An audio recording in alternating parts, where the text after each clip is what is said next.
Fanadetseny anivon'ny campus universitaire Ambondrona za ireo mpianatra ireo dia efa nianatra kosa nanomboka ny volana febroary teo raha ny fanazavana nentina Andriamatofo Rabesazafery Antoine izay filohan'ny université ny Mahajanga. Mbola misy kosa ny fanadadiana tao mikasika ireo mpianatra tokony azo ny trano.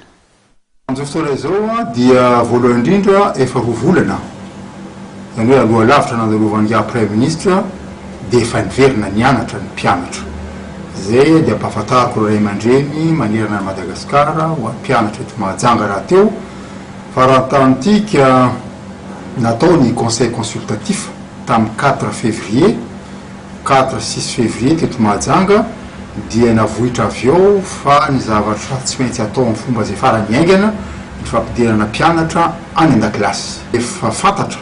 fa midongy ny trano ao Ambondrona ny mpianatra vitsy dia vitsy nisany moa samby tonga any Ambondrona mahita nisany fa latsaky ny 50 dia betsaka loatra ny herisetra nisy tao Ambondrona satria nandritran'izay fotoana nanakatona nga ministre zava-dehibe teny lera tamin'ny volana janvier l'université dia tsisy tafiditra tao Ambondrona intsony na ny mpiasa atao université na ny mpandrarana na ny mpampianatra raha tsy ireo gardien vitsivitsy zay monina ao am-toerana mipetraka ao amin'ny campus zany fa dia ireo mpianatra ireo monina tao miandry ny tanàna koa izy ry zareo fa ny fantatra aloha dia mirongo fiadiana tsy basy akory io fa kibay famaky lefona eran'ny campus nandritry ny 3 volana.